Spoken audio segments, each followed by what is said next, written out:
Um, Not a test though. In terms of other upcoming events that we have, I'm gonna make a couple plugs for Campus Films events. So if you haven't heard yet, recently we began the Community Cinema Initiative in partnership with the Student Involvement and Programs, which is going to be showing films every Saturday night for free. Last weekend we showed Tenet, and this weekend it's going to be The Breakfast Club. It's going to be on campus in the Rotunda. Masks, of course, are required. We recommend you bring a blanket. There will be some snacks for sale, but the movie itself is free. The show times are at 7 and 9. And I'm going to drop a little link for you to sign up for that, if so inclined. It's a classic. Everyone should go. How Sorry, can you not go to the Breakfast Club? Do you want to come? Like, you can sign up as well if you want to make it. I'm going to think about it. I'll let everyone know at the end of the talk, but I'll keep everyone hanging. Something momentous just happened. It's good to have some suspense in the air. Matt just signed up to Twitter and tweeted his first tweet. Matt Fury? Yeah. Whoa. Oh, wow. He's announcing his first NFT project, non-fungible token project. Whoa. Really? Yeah, you heard it here, folks. You heard it here first. Interesting. I wonder if it's him or. Well, today's the day to do it, right? Because there's the auction where an NFT went for, I don't even remember the amount. 69 million. I don't know if you can say the number 69 on a college campus anymore, but yeah, 69 million. Yeah, Matt, a bunch of people made money off of Pepe a couple of weeks ago, and we had to shut it down on behalf of Matt, but he's trying to strike back. But Homer Pepe from the film was also recently resold for how much, Giorgio? Like around $300,000, but it's, you know, through Ethereum, so I'm not sure what the exchange rate was. Anyway, brave new world. Wow. Hello. He sold it for the amount of money that it took for us to basically make this film. Right. So there is no justice in the world. The justice is Pepe. Yes, there's a psychic justice that we can all bear witness to. But. Right. So I'm just going to hand it off to Nick, who has a bunch of questions, but we're also totally open to people dropping questions in chat, and Nick or the directors or I can bring them up for discussion at any point. We're also going to have like a Q&A section at the end, and you're welcome to unmute. And feel free to like turn your cameras on and just kind of participate in the conversation. So I'm just going to hand it off to Nick. And I will say that just we like it when people ask questions, and this is a chance for all of you to participate. So even if it's a simple question like what lens did you use, or what piece of software did you use, or I didn't like this part, why did you do that? Like whatever the question might be, feel emboldened to talk about it. We're here to have a conversation and answer your questions, whatever they may be. Yeah, and I'll say for those, a lot of you, I've had a lot of you in class, or I have a lot of you in class now, and the questions that I created are probably really uniquely, from my perspective watching this film, but I'm really excited to hear what you thought too. So absolutely, just to echo what Arthur was saying, jump in, put it in the chat, and we can even come to you and you can ask the question at any point, even before the Q&A as we're having this conversation. All right, so first of all, thanks for making such, I really think it's just such a timely documentary that just kind of sits at the inflection point of so many, so many confluences of culture and politics and technological changes.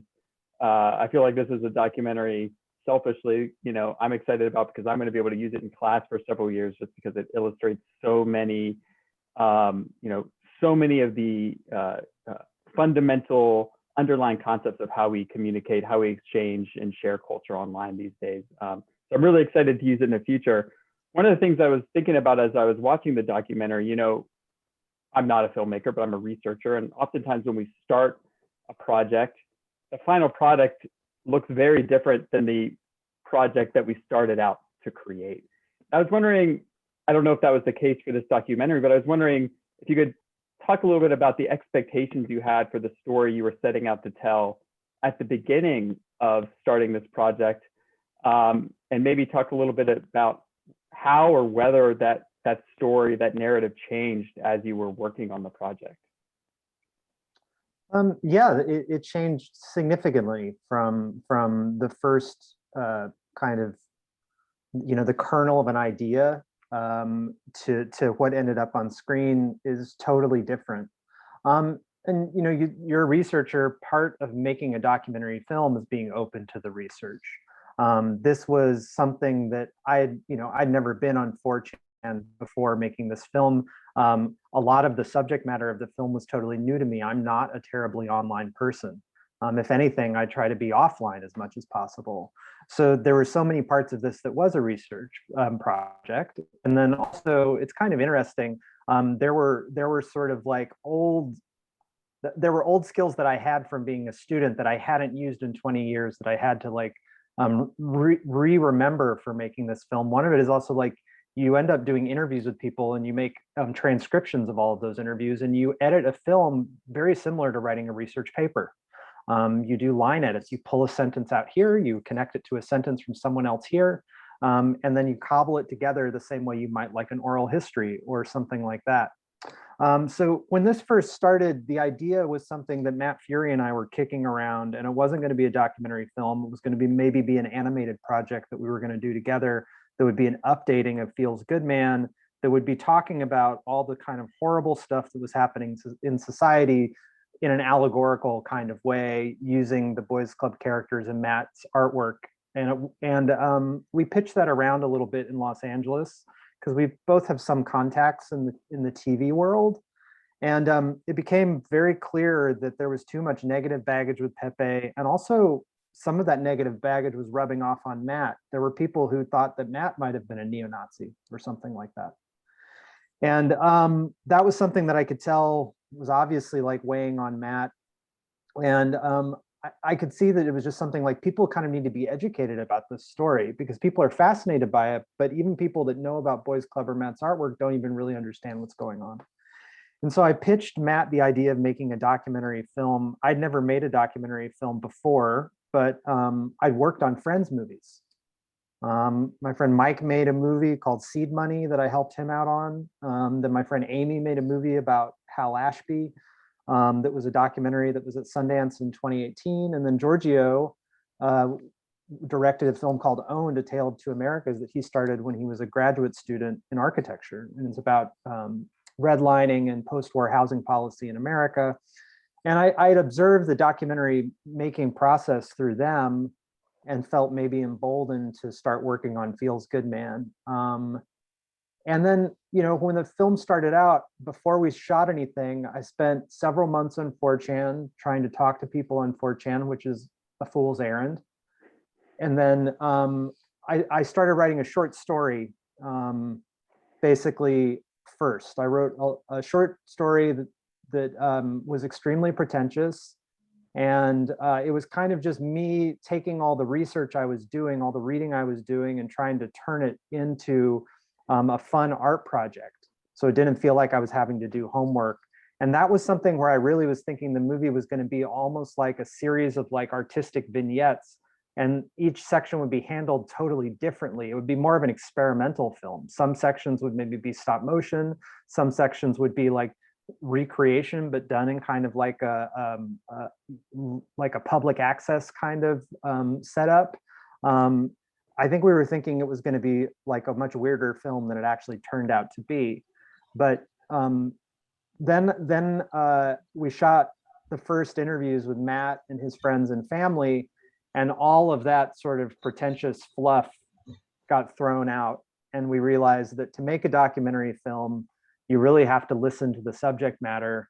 And it's not something that you can impose your will on. It's something where you have to just be sensitive to the things that you collect and then constantly recalibrate your vision as you're working on it.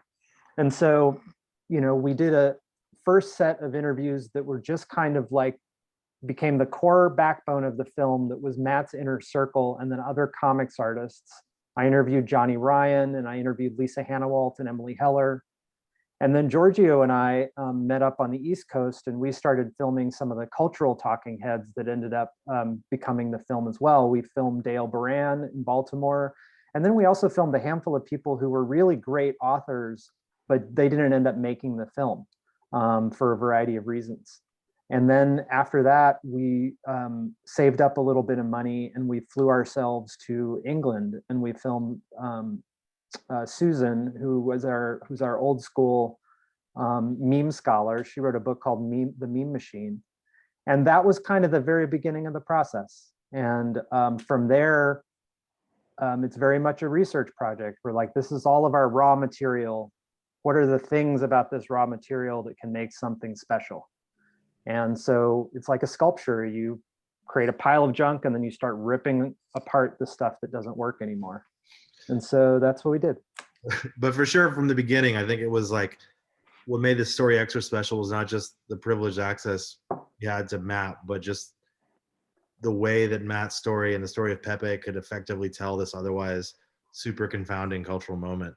And it was always just kind of figuring out how to balance his personal story, his personal journey, this ambition to create the animations and like bring canonized Pepe, and then like the broader cultural story. Yeah, and I think Giorgio and I were having a lot of talks about his film over the course of the summer. We started filming in 2017, and Giorgio and I were just having a lot of like deep conversations about obviously Trump getting elected and what was going on in America. My father, I was kind of surprised how wholeheartedly he became a Trump supporter. I was raised super conservative. I think if 4chan had been around when I was high school, I have a feeling I probably would have been on it. Like I was a very like angry, snotty teenager who was very conservative. And I felt like I've been sort of unred pilling myself for most of my 20s. And so, and then also Charlottesville happened. And that was something that I think as artists, we felt compelled to make something about what was going on in America. And we saw the way that the news was showing people like Richard Spencer and almost treating him like a fashion model or something. And we felt like there was another kind of like deeper story to what was going on the internet and radicalization in America.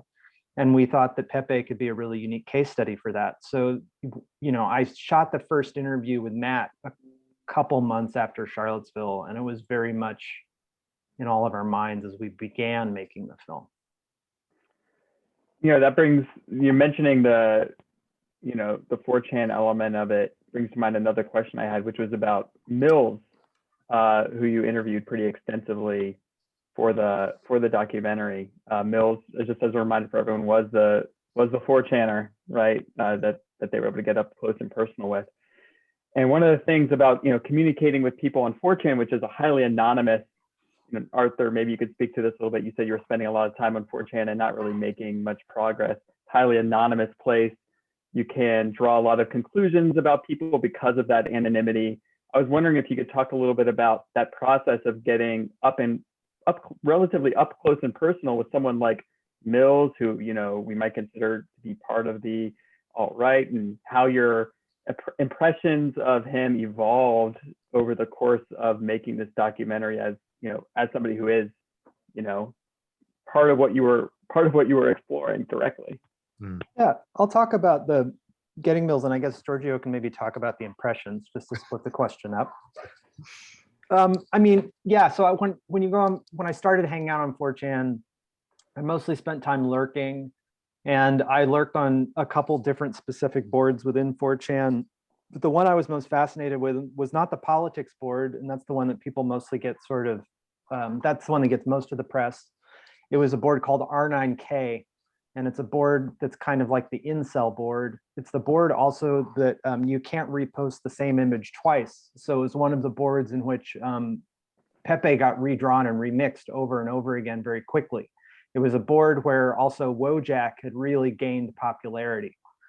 And it's a board also where people post stories, and the stories are often like stories of rejection. They're personal stories. It's like, they go from like, oh, I was in high school and I sat down at a table in the cafeteria next to a girl I had a crush on and she made fun of me. or, you know, I applied for this job at such and such a place, and they said no. It's usually stories of rejection, and that's accompanied by an image, a meme, you know, and often that meme is a version of like a sad or dejected or suicidal version of Pepe. And within that stream of images, I started to see pictures of Mills. Mills has become like an inboard meme on R9K, as like his face represents what the average R9K user might look like. And so I saw his face, but didn't understand any context about it at all. And I initially started reaching out to all the people that had sent Matt nasty emails. My first line of attack was I created a burner email account. I just started emailing everyone who had trolled Matt Fury. And that was like all, R9K stands for Robot 9000, because a lot of the people on the board consider themselves to be autistic, and then therefore they are emotional robots. And so that was answering a question from Ashley. And so, I started emailing those people and didn't have very many good conversations. Mostly they would just kind of end up in these kind of trolly back and forths. And then I reached out to another person that a friend of a friend recommended, who was a 4chaner who he knew in San Bernardino. And I started talking to him, and he was fascinating because he really surprised me. He was, he's a Mexican kid who grew up partially in Tijuana. He's gay, and he is a total 4chaner. He speaks almost in like 4chan patois.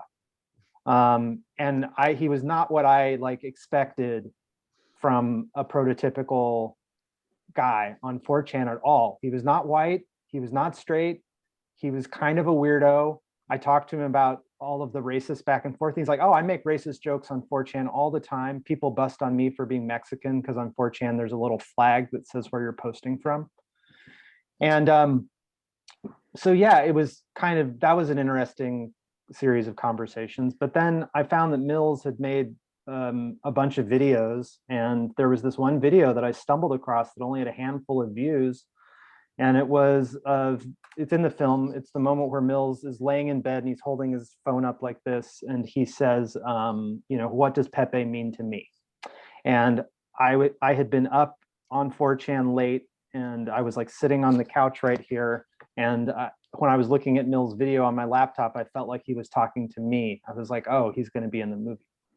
I just had a feeling. And so I emailed him several times, and he eventually emailed me back, and then we had like a really long Skype conversation, and I paid him $50 for it, and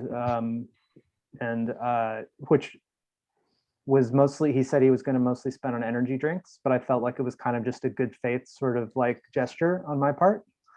And it was a good conversation. It was an interesting conversation. I felt like he would be able to tell the emotional journey of Pepe on 4chan, and that's what we wanted to show in the film. And we wanted to hear it from someone like Mills, not from like a provocateur, someone like Richard Spencer or Milo Yiannopoulos. We wanted to hear from someone that those people sought to exploit. Yeah. And why a character like Pepe emotionally resonated with them. And so we felt like Mills, and then Pizza, who also is representative of an entirely different community on 4chan, would be kind of vital to telling the story of Pepe. Yeah, like as Arthur mentioned, like we knew from the beginning, you know, because this in some sense was a response to Charlottesville and just the way that the media was treating these quote unquote like celebrity racists, and it just was really gross. But there was something much more fundamental and much more interesting that was worth exploring, which was like, what are the mechanisms that are behind all this? Like, why would someone choose to spend like 12 to 18 hours of their day in a windowless basement online talking to other antisocial people about garbage and just kind of like revving each other up? And so Mills was incredibly forthright in like giving us all that information. He's also kind of has an encyclopedic knowledge of 4chan. But you know, I think it is a place for anonymity, but it is also kind of the basis for how social media was built, right? So they're the same. It has the same kind of reward system that other platforms have. It's just that you're anonymous, and like the inputs are slightly different. In order to rise to the top, you say the most depraved garbage possible to like elicit the most replies. Yeah, the attention economy. You get the Right. attention. That's the attention you get in that one. Whereas like the attention on Instagram is like, posing on a boat, in Greece or whatever, but it's all the same. And so, I was fascinated with him just because he was so representative of this really dark kind of moment that we're still very much in, where people were just kind of like monetizing every hour of their day. And he just saw his quote unquote fame on 4chan as an extension or opportunity of that experience. And like he had this very love-hate relationship with it. He would tell you, like he told us on several occasions, that like he's tried to quit 4chan, that he feels like it's an addiction, that he knows it's bad for him, but he'll take a break from it but come back to it. So spending time with him, Arthur and I like went to his house, and he lives in a very Leave It to Beaver world, very like picturesque Norman Rockwell town in America. His parents are very sweet. His brother is just a kind of aw shucks kind of nice. He's got a YouTube hunting site, and he's just, everyone's real sweet when they're upstairs in the kitchen, and then like Mills descends down into the basement as we show in the film, and it's just like another world. And you would have these moments with him that were incredibly eye-opening and powerful, and like you saw someone who was like deeply talented and interesting and interested in other things, but couldn't seem to break out of the machinery and framework in which he thinks he's talented or being rewarded, right? Like he thinks he has to create this garbage that his audience wants so that they'll give him money so he can buy tendies so that he can create more garbage. It's like this horrible cycle.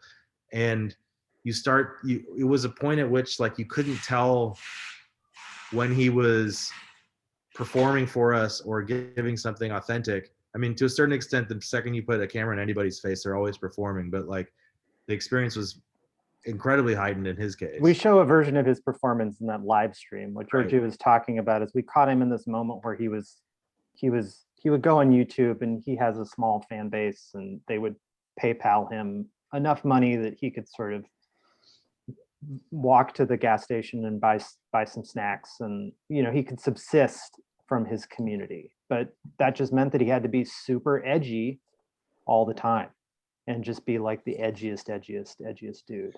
But it just reminds me, like yesterday, some incredible people decided to spend their days launching a business that is now going to basically turn the attention economy and yourself into a stock market, where like people bid on your decision making, like what to wear each day, what to eat, where who to meet up with.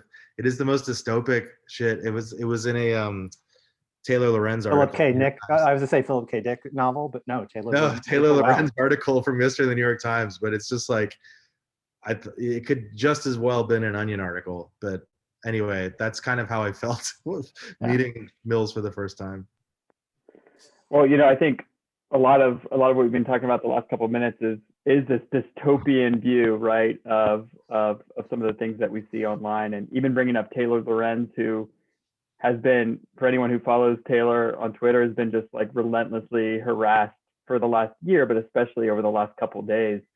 One of the things that I thought that Feels Good Man did a really nice job of is, even though it was kind of focusing on some of the darker sides of technology and internet use and internet culture, it wasn't necessarily an indictment of technology and the internet. I thought it did a really nice job, and y'all did a really nice job of walking that line between showing the clear dangers of and downsides of the attention economy and amplification of these dangerous ideas, but also still, especially towards the end, demonstrating that memes, technology in general, could be used as a force for positive social change. I was wondering if you could speak to your ability to walk that line, or your desire to walk that line, or whether that was intentional, or how that came about.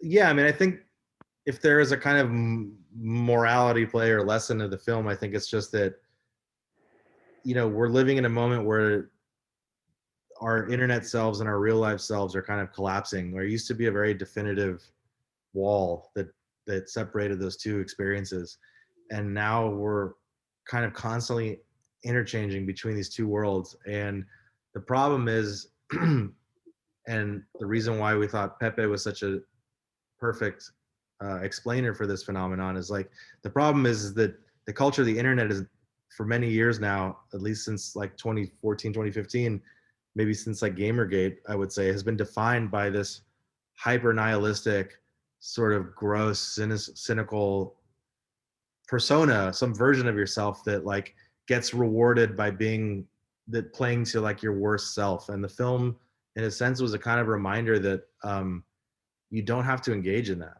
right? Like, that's a decision you make, and you shouldn't feel shamed out of your capacity for empathy or authenticity.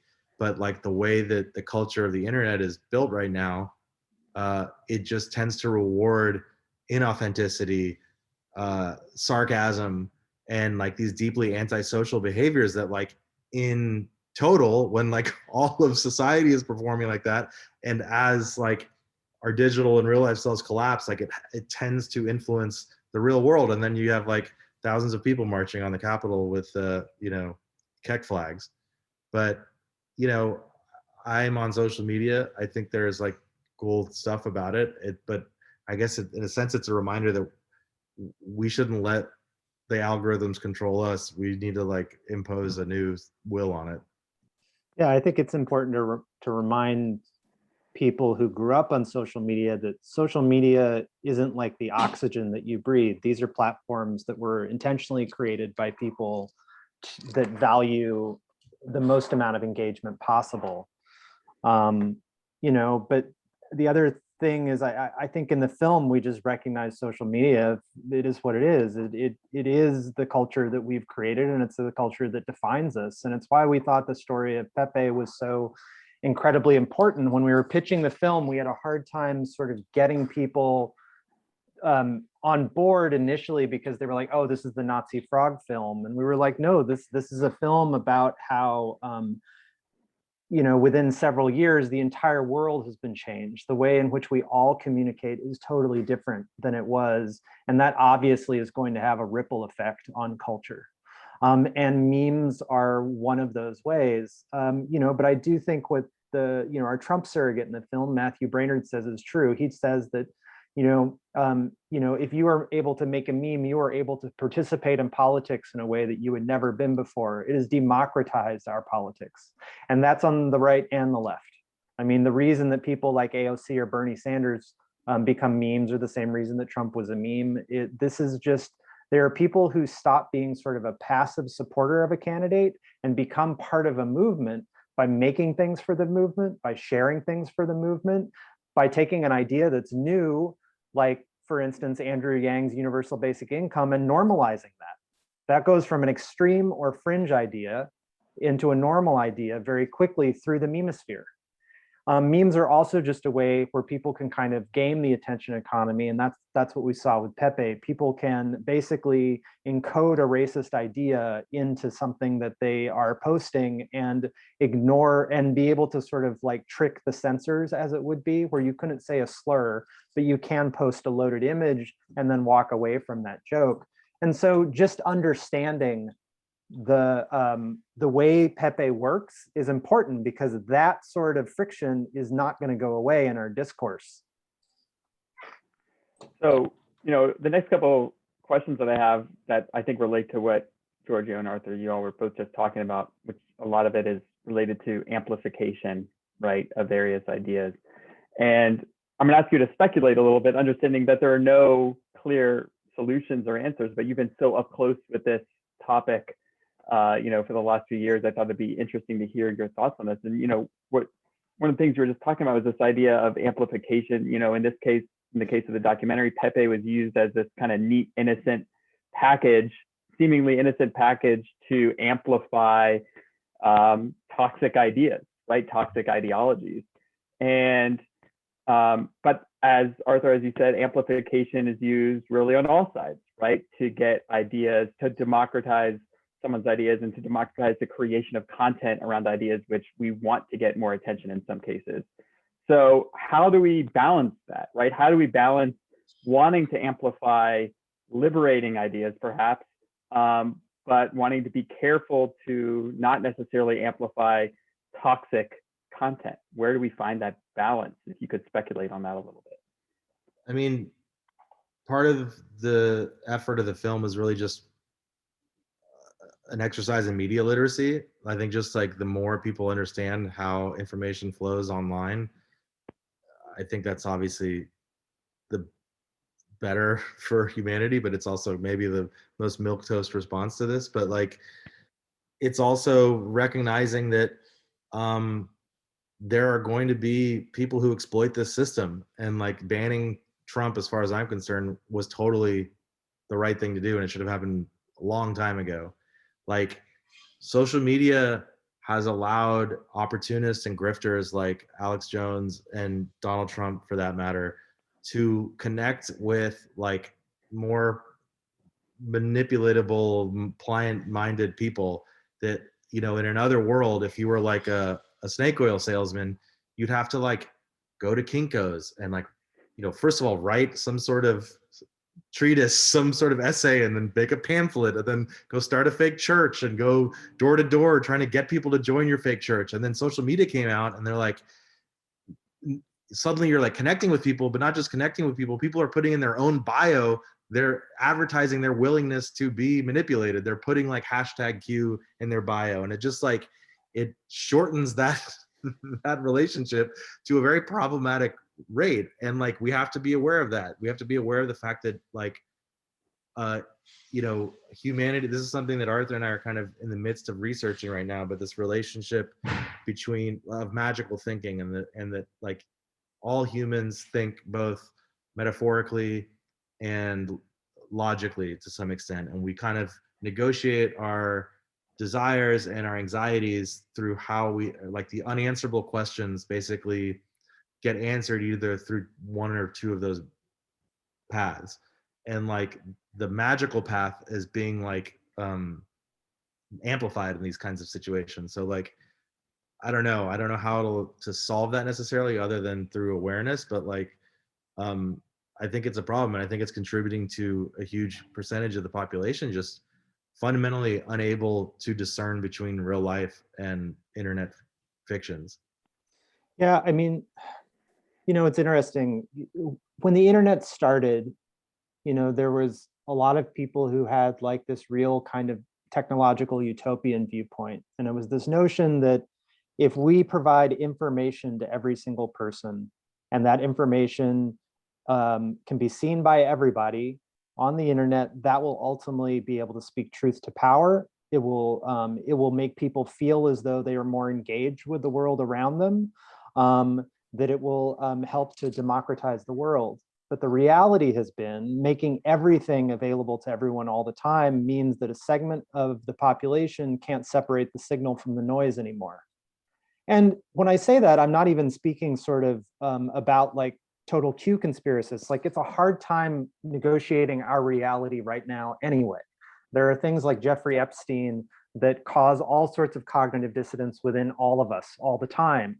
And there's these moments that sort of conspiracy theory will all of a sudden start to merge with reality in a way that is just very hard to fathom for a lot of folks.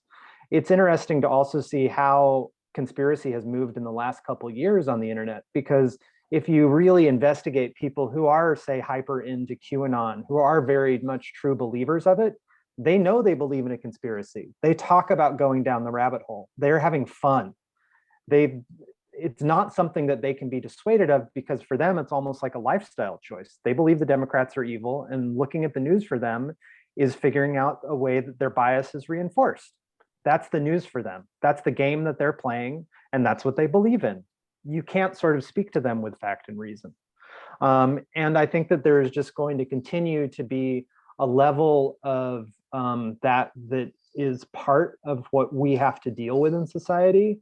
And I think that it's kind of up to the rest of us, as Giorgio was talking about, the quote unquote like evidence seekers, to just kind of like have to navigate. There's a portion of the world that we live in that is not totally tethered to the same sort of evidence seeking that we all are sort of choosing to be part of. I think there's in terms of just the way that social media functions, though, is you also just have to realize that all of these tech giants are really ultimately there to serve their shareholders. And that's a very narrow niche of our entire worldwide population. And if you're looking at the way Facebook functions in the global South or in other places, social media becomes nation building.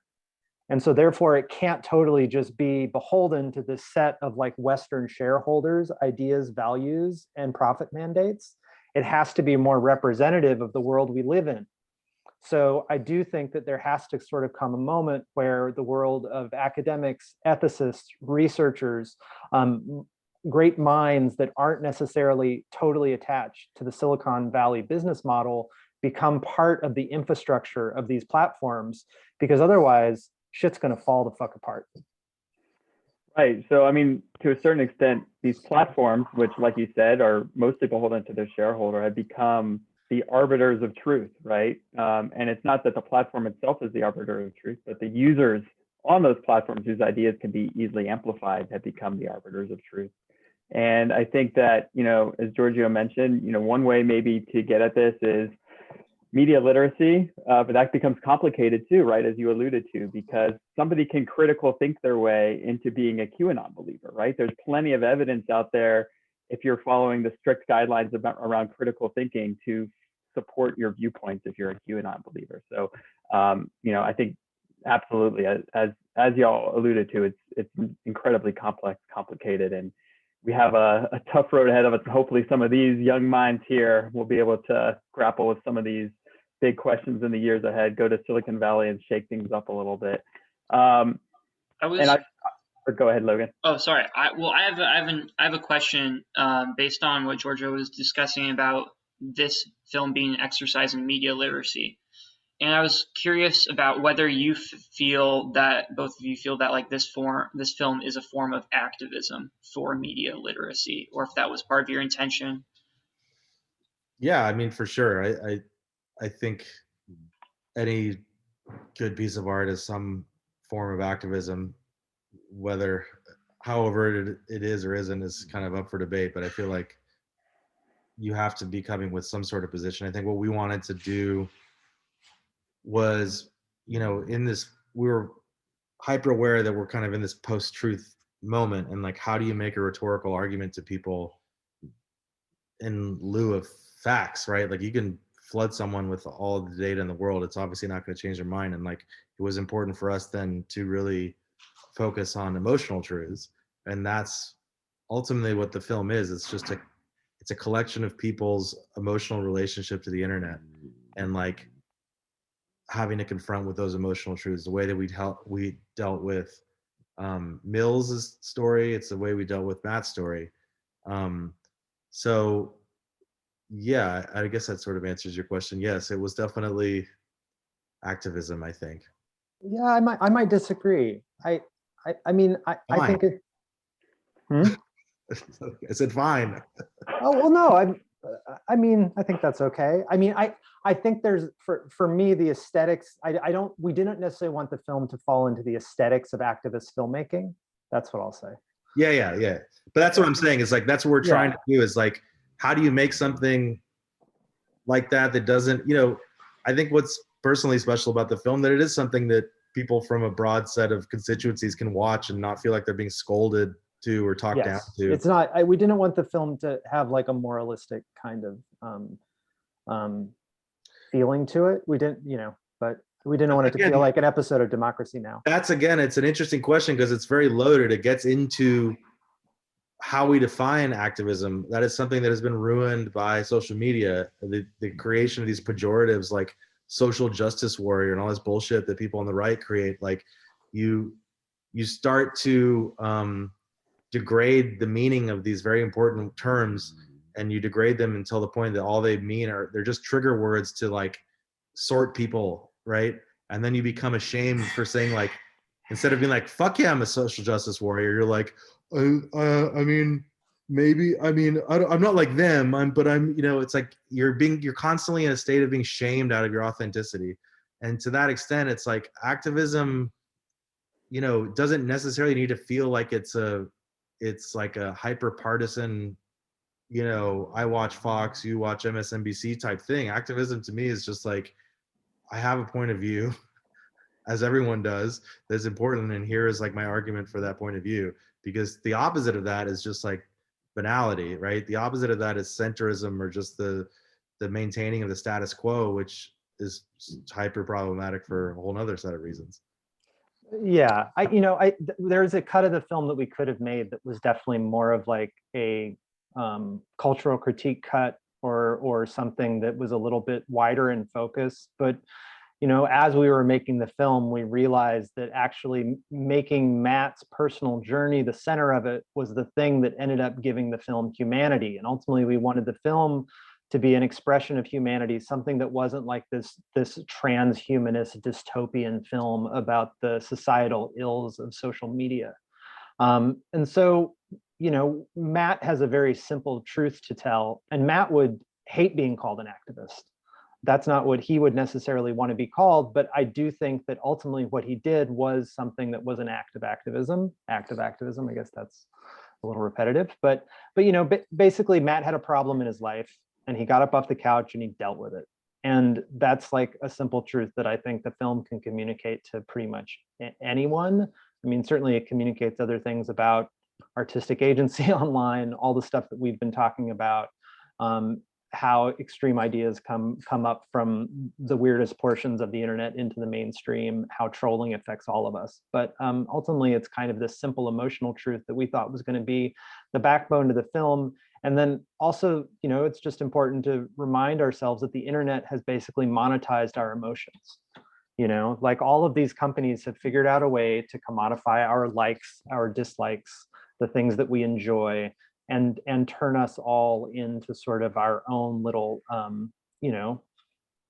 commodities. And so that's just something that is something everyone kind of needs to be, I guess, aware of.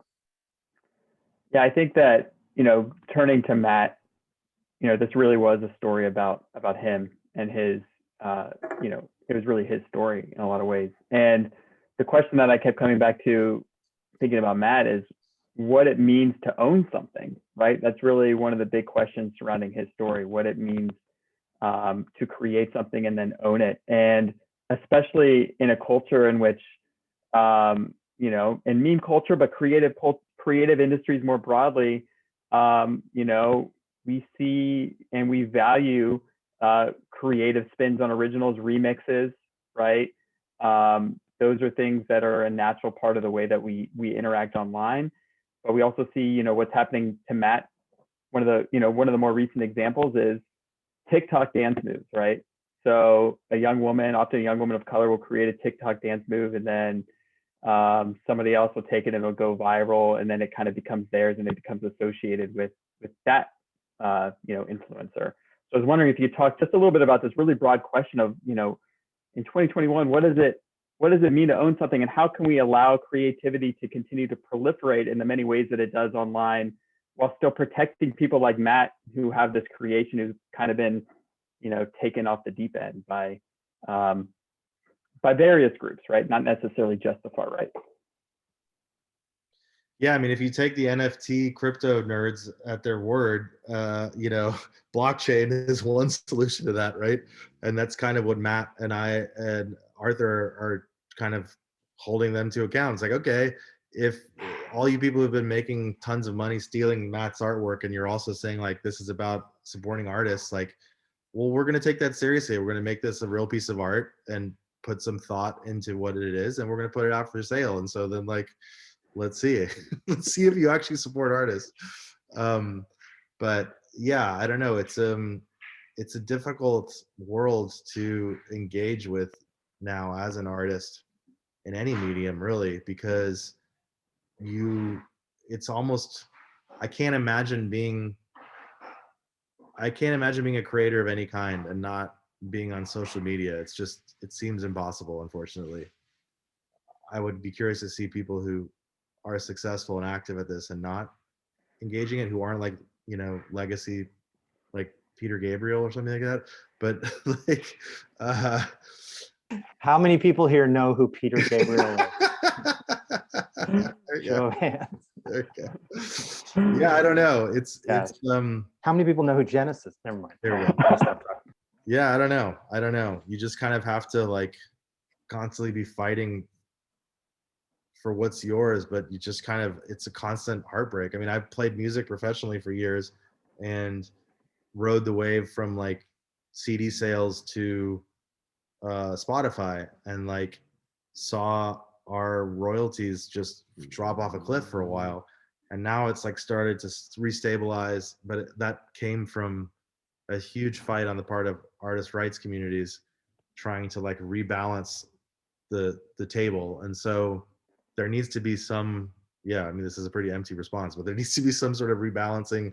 There is a patent IP attorney friend of mine did tell me last week, actually, they just created a new small claims court for copyright, which I think is actually potentially super powerful. But then it's like, making sure that artists have access to that and that it's not like cost prohibitive, because that's a huge aspect of this.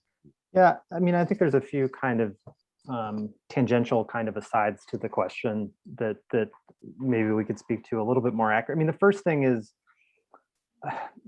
now that we're all sort of like now that we're all sort of within the gig economy, the artist and the art really can't be separated. There was this moment where Matt really couldn't make a living as an artist because everyone assumed he was the Nazi frog guy. And so he basically got to the point where he was like, he had no real choice. In order for him to be able to make a living, to provide for his family, to work within the systems that are there for him, he had to make it very clearly known what he was about, and then had to take his art and turn that into a brand, which I think was like a hard thing to do for Matt. That's not something that he really naturally wants to do. And there has been, it's funny, like the TikTok dance thing, who knows about that? Though I will say, like, Carlton from the Fresh Prince of Bel-Air tried to copyright his like Carlton dance and couldn't. There are these funny like things where copyright is sort of at the vanguard of culture, even though it's this very like fuddy-duddy kind of like conservative practice. But you see also like copyright being at the forefront of, like revenge porn cases, because that's the only way for victims to advocate for themselves. But the other problem with just copyright and IP law is it's exceptionally expensive, So Matt could have never afforded to take Alex Jones to court for $15,000. He would have had to spend hundreds of thousands of dollars out of pocket in order to do that. And that's not a situation that most independent artists can do. It's one thing for Disney or Nickelodeon or something like that to protect their IP. I had a friend who had a drawing that he put on Tumblr, and then that got used by Urban Outfitters. And so if he were to fight Urban Outfitters in court, that would have cost hundreds of thousands of dollars to recoup $6,000 from like sold t-shirts or something. And it's just a situation that artists can be vigilant, but you're going to get taken advantage of given the situation that we're in. So who knows, maybe if we're moving to things that are more peer-to-peer, more blockchain, things will change. But right now, I think it's just, you have to kind of be aware of it, but it just means everyone has to hustle all the time for whatever their particular artistic endeavor is. Yeah, I think that, certainly the connection to the gig economy makes a lot of sense, and how you really can't separate the art from the artist, just like we can't really separate our online identities from our offline identities, right? All of these kind of distinct contexts are collapsing.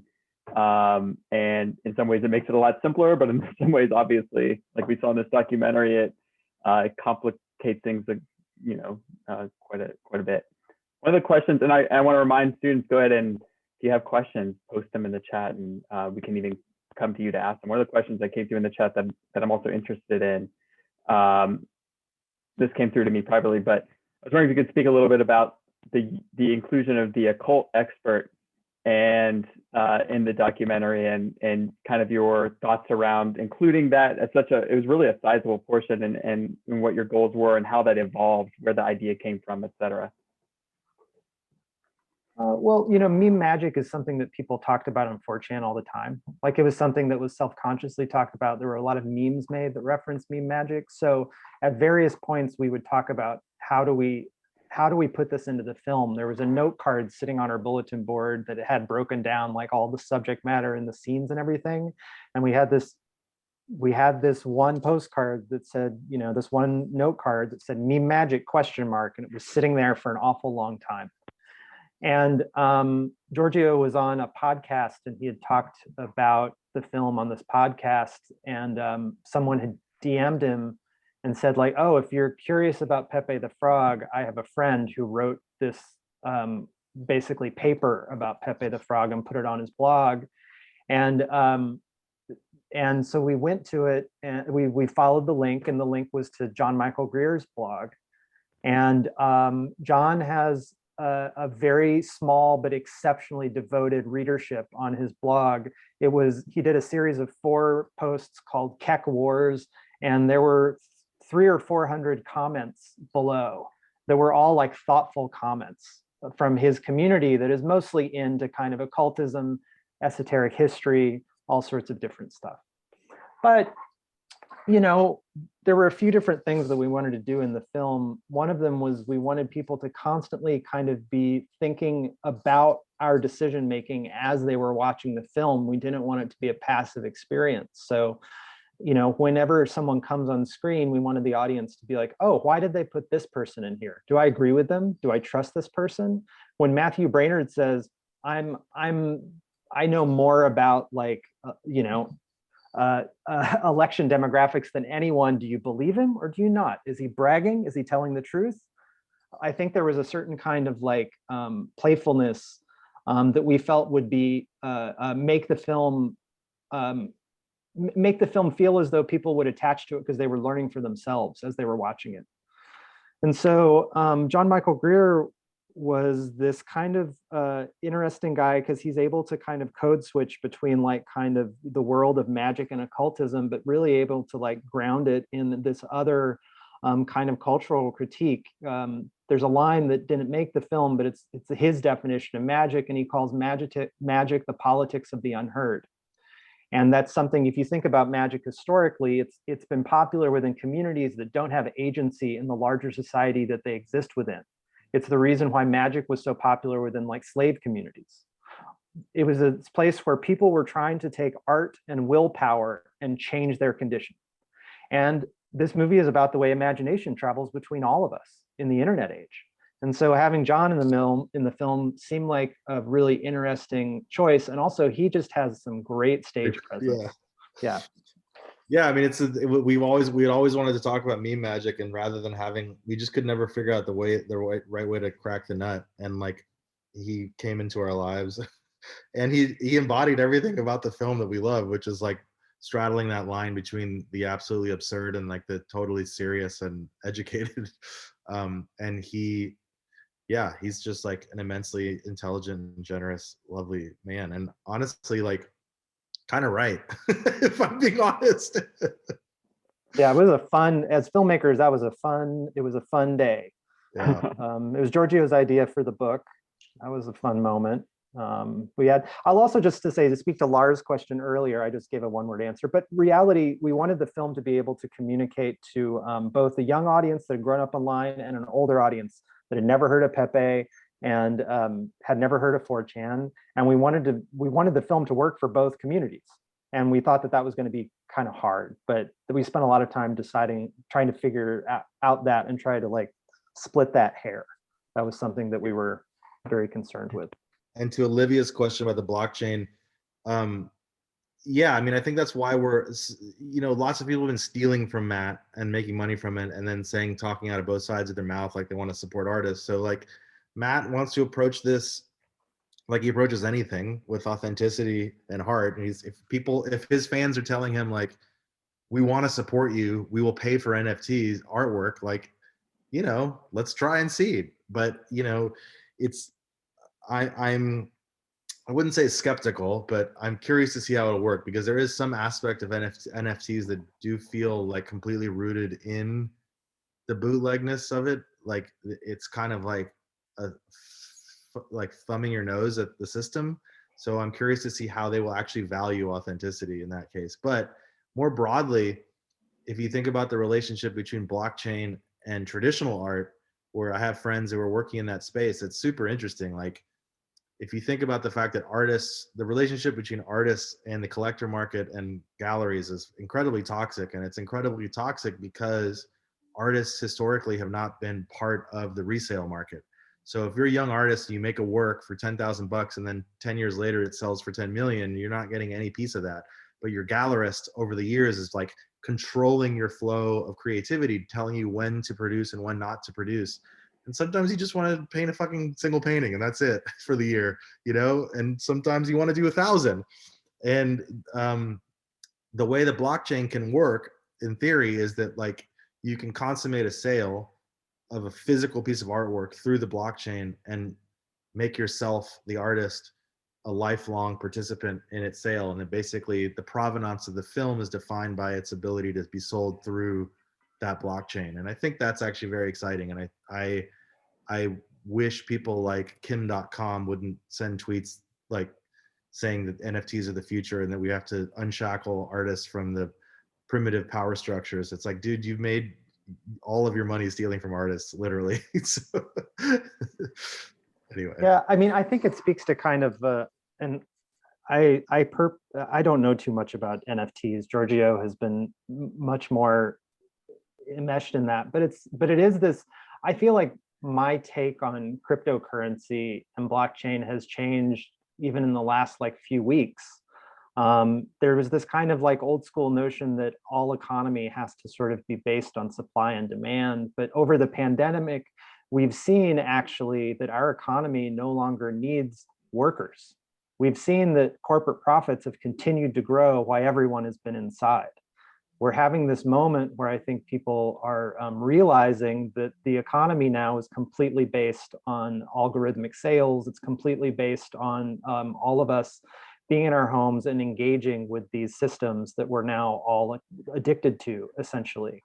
And so it does make sense that, all right, if this is going to be like something that gives citizens power, it does actually need to be a more peer-to-peer economic system.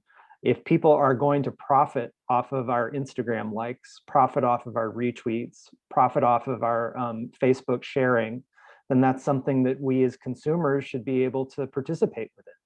And I do think that the blockchain, as weird as it is a way in which people are beginning to shake up their thinking and make people kind of critically think about the system that we're all sitting within.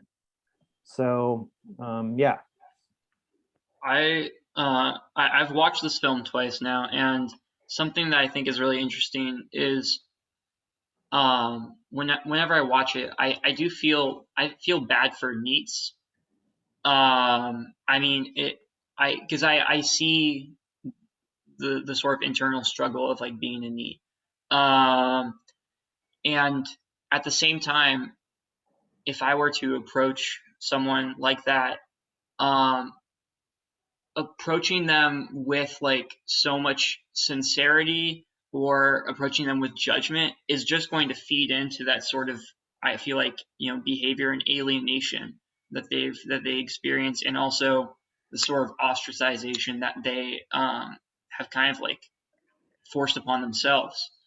Is there a way to approach like a NEET, like and have a conversation, a worthwhile conversation, and I don't know, like, I mean, some people are just going to thrive on being a NEET, but it doesn't seem like a very positive lifestyle. So is there a way to approach a situation that could be helpful or worthwhile for them, where it's not so rooted in like this double irony or this paradox of, no matter what you say, you're kind of screwed? Yeah. I don't know that that's a good question. And yeah, no, go ahead, Giorgio. Sorry. No, I mean, well, there's also varying degrees of NEETs, right? Like there's even people who think that Mills is not a NEET because he's had sex before, so it's almost like this punk rock ethos where you're like, I'm punker than you. No, like, no, I'm more punk than you. And you like compete for who's more of a NEET. And it's all an extension out of the like hierarchies that are created on websites like 4chan. So part of it is like, I don't know, what's to me the most pernicious aspect of the socialization or the anti-socialization that happens on those platforms is convincing you that your woes are yours and yours alone, and that you are like the most unlucky person in the world and no one else is as unlucky as you, when it's like, you know, that's just bullshit. Like there's people who are struggling all over the world having it much worse than you, but that's not even really how you should look at life, as like a competition for who's had it worse. I think in a sense the film hopefully is some sort of message that, like, if you have a problem in your life, you can't just wallow in self-pity. You have to like activate and take some proactive stance on it. And that's ironically why a lot of NEETs or people in 4chan communities gravitate towards people like Jordan Peterson, because he offers them these very neat solutions, no pun intended there, to get yourself up off your bed and clean your bed and your room, and pull yourself up by your bootstraps. And like at the end of the day, that's all it is just like encouragement. And so that's the kind of sad irony. It's like all these people need in their lives is encouragement. And so I guess as a way to engage is authentically in a non-judgmental way, but it's also to understand that like there's also real trauma there for a lot of people. It isn't just a LARP. Yeah, I agree with everything Giorgio said. I think there's a couple other things maybe to think about or add. I mean, the reason NEETs exist is because there's a lot of people in America who don't feel like they have a place, and they don't understand they don't understand the pathways to getting to what they believe the fantasy life of sort of the American middle class might be. And therefore it makes more sense for them to drop out and just sort of sit in the seduction of video games. We also just have to realize that populism in America right now is misery. We have we have two different politicians right now. We have the world of Donald Trump that's telling you, I understand that you're miserable and let's all get angry about it. Our anger is the thing that's going to unite us. And then you have the other side, which is Joe Biden. He's like, I hear that you're angry. I have sympathy for your anger. I feel sorry for you. And that's the only real populism that's happening right now. And so we have this group of people who in America who feel pacified by their technology and miserable because they can't figure out their way out of it. And there is cultural precedent for this. I mean, you saw it in Japan in the hikikomori movement, where people, rather than wanting to participate in the hyper-competitive world of the Japanese economy, chose to basically become agoraphobic shut-ins. And that defined a generation of Japanese youth culture. And so the NEET phenomenon isn't purely an American fixation, but it is something that's happening in a society that has some real problems and has a hard time giving meaning to young people.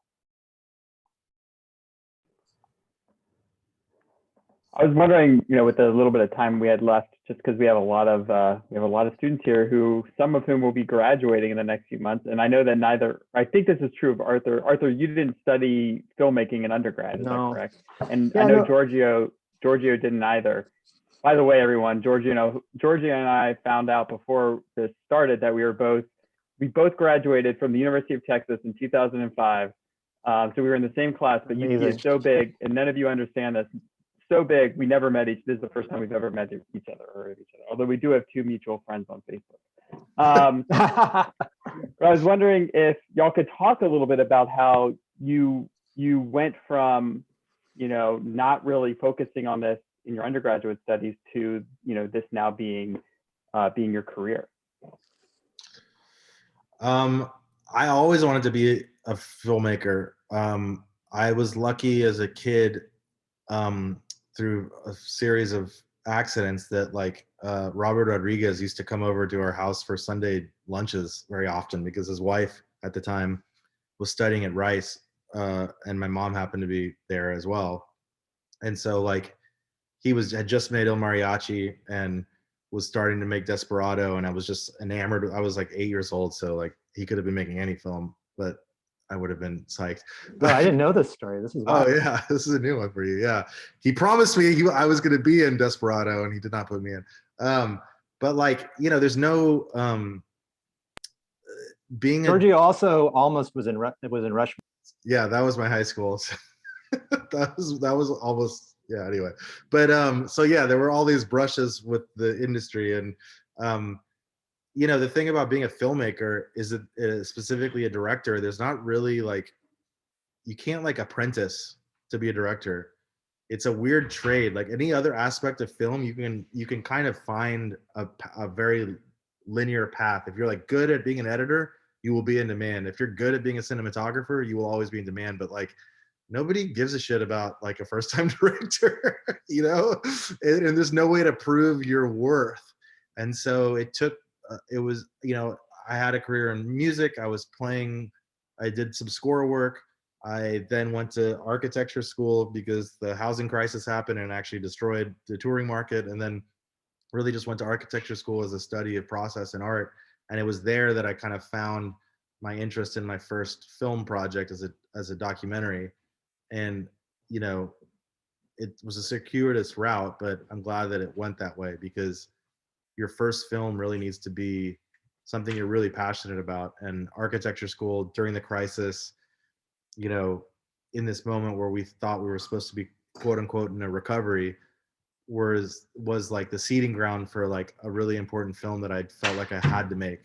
And I'm sure that's the same for Arthur for Feels Good Man. It's like this moment where you can't go to sleep not thinking about it, and the worry of like, if you don't make this, you're always going to regret it for the rest of your life.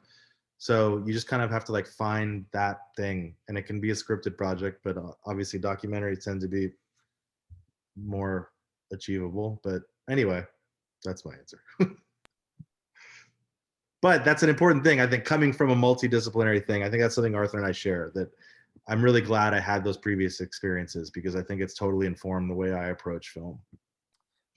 Yeah, I mean, the thing that I think the most multidisciplinary experiences gave us was we both just really value critique. You know, there's a lot of ego in filmmaking, but the reality is, in order to make a good film, is you really have to kind of experience a layer of ego death, because nothing is good in the first draft. You have to be willing to make a bad edit and not beat yourself up over it. You have to be able to take like brutal criticism when you present something you think is awesome and everyone else in your crew is like, dude, that edit sucks. You have to like go back to the drawing board. My path to filmmaking is one that I mean, I actually will say, now that I've met a lot of doc filmmakers in the last couple of years, it's very common that people who are doc filmmakers are coming to documentary filmmaking as a second career. Usually because you just have to have like a very open, inquisitive mind that maybe is also mixed with a certain kind of obsessive quality. You do get obsessed with a story. You do get obsessed with turning a story over in your head. It's something that is like beyond a full-time job. It's something that's really kind of a borderline OCD behavior, I find, in a weird way. But my background is I always loved cartoons and drawing in high school. That was my frankly my salvation. I was a very I was a troubled teenager, and not in that I was like a badass, in that I think I had just a lot of ennui, and drawing was always my salvation. And so I eventually I went to college for figurative oil painting, and as soon as I got out of college, I never figurative oil painted again. I felt like that I had maybe wasted my entire time at college. And then I started to I spent most of my 20s doing just a real wide variety of things. I taught myself HTML and became a web programmer. I worked at a place that would put iron railing in front of restaurants. I worked as a house painter. I worked as a file clerk. I just did a lot of different jobs in my 20s, and kind of stumbled into graphic design and cartooning in my late 20s. And I think I've just always had kind of a seeking personality. I like to search things out. I'm never totally happy. I like to figure out kind of what the next thing is. And before making Feels Good Man, I think I was kind of having like a midlife crisis. I think I didn't really understand what my career path was. I still was basically living like a college student. And then Feels Good Man happened, and it took all the things that I gave a shit about and put it into one place. It was like, it's a movie about a cartoon that's important. And I was like, oh, well, cartoons have been something that's defined my passions. It's a movie about politics in the world that we're living in right now, and I'm totally confused by that. Let's figure this out and talk about it. It also really involved friendship. It was something where art has always sort of given me my community. I grew up in the church, but now I'm like a black-hearted atheist, but I've always sort of sought out community. And so fellow artists have been my church, you know? And so this was something where Giorgio was a friend that came into my life. Aaron Wickenden, who edited the film, was someone I'd known since my very early 20s.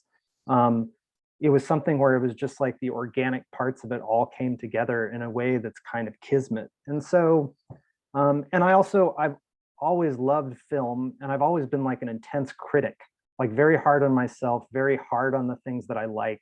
And this was like a real positive place for me to put that critique, where I could really like focus all of that energy into something that I felt was like worthwhile.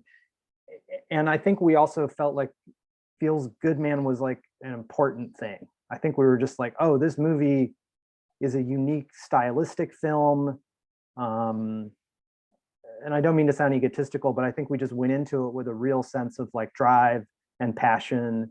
And we were really just, we gave a shit. We put a lot of love and attention into it and believed in it wholeheartedly. Did I ramble? I'm sorry if I rambled. No, and I think it's okay to be. Asleep? I think it's okay to be egotistical, because you already talked about the process of ego death that you had to go through and that you have to go through as a creator of anything, I think, which is, I think, one of the hardest things that college students experience first stepping out into the world, is that I know I experienced that challenge as an early career researcher, and even now, right? Your ideas are terrible until they're published, and then you don't have to think about them being terrible anymore. Right? Yeah. You get the final product out there and it exists, and then you go on to the next thing. Yeah. I think that is like a secret, and this is something we talked about before. I think a secret skill to have is just learning how to like start a project and complete it. And that's not like, it doesn't have to be an ambitious project. It just has to be a small thing. Maybe it's making a book or doing whatever your passion may be.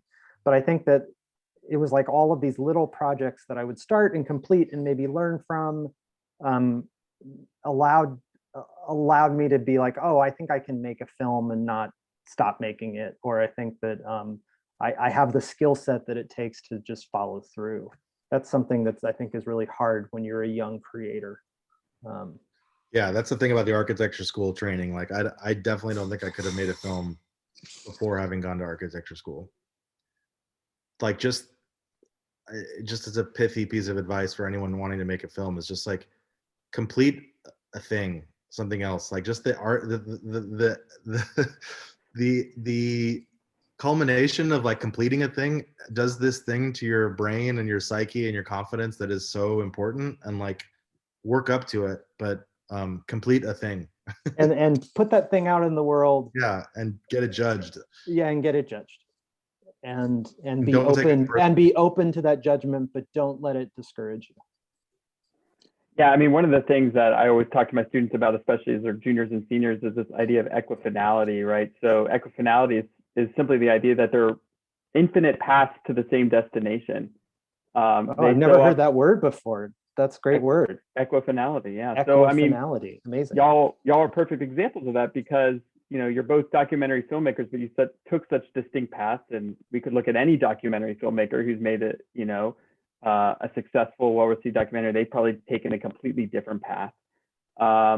we always try to give young people advice, you know, you got to do this first and then that second and then that third, but that's really the way that it actually plays out. So I really appreciate you kind of illustrating that and speaking to your experiences. I mean, architecture school, right? Like who would have guessed that that's what would have done it? I would say, actually, if you watch old episodes of Inside the Actor Studio, there's like a whole era of directors from like Martin Scorsese to oh my God, as an Italian, I should be burned at the stake for this. Coppola. Yes, Coppola. That, like, you know, the end of Inside the Actor Studio, he always asks the same 5 questions. The Proust, I don't know what, and one of them is like, "What would you do if you weren't a filmmaker?" And all those guys always say architects. It's funny. So there's something about, yeah. There is it's a similar skill set. The fundraising, the getting the group together, having other people believe in the vision, the compromise. Taking a 2-dimensional like script versus a drawing and then like 3-dimensionalizing it. It's pretty similar. It's a mixture of artistic, practical, and social that is fascinating. Yeah, I was thinking of kind of the art and science intersection too, right? Which you can kind of see that there. Mm-hmm. Right on. Any other questions from the studenti? Nothing? Jojo? Gabe? Emily? Nothing? All right. Well, I'm going to finish my margarita then. Arthur, are you coming to the Breakfast Club on Saturday? I'll see. I'll ride my recumbent bike up there. You'll see me recumbent biking up the one. Not too far of a drive, right? It's not too far. I'll think about it. No, it's not. It's not that bad, and it'll be great for your calves. So yeah, that's true. My calves have gotten really flabby during quarantine, so there we go. I need to get some blood coursing through the calves. So yeah, maybe.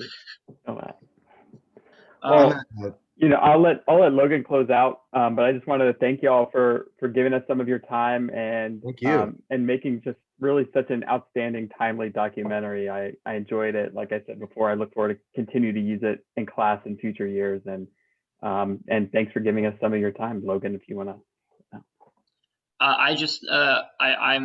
This has been an amazing experience for me. Having watched a bunch of films last year, I easily came out of 2020 thinking this was the best film of the year. And so being able to hear from you two directly has been an honor and very informative as well. And thank you to Professor Brody as well for offering such insightful questions and really kind of like breaking down some interesting phenomenon.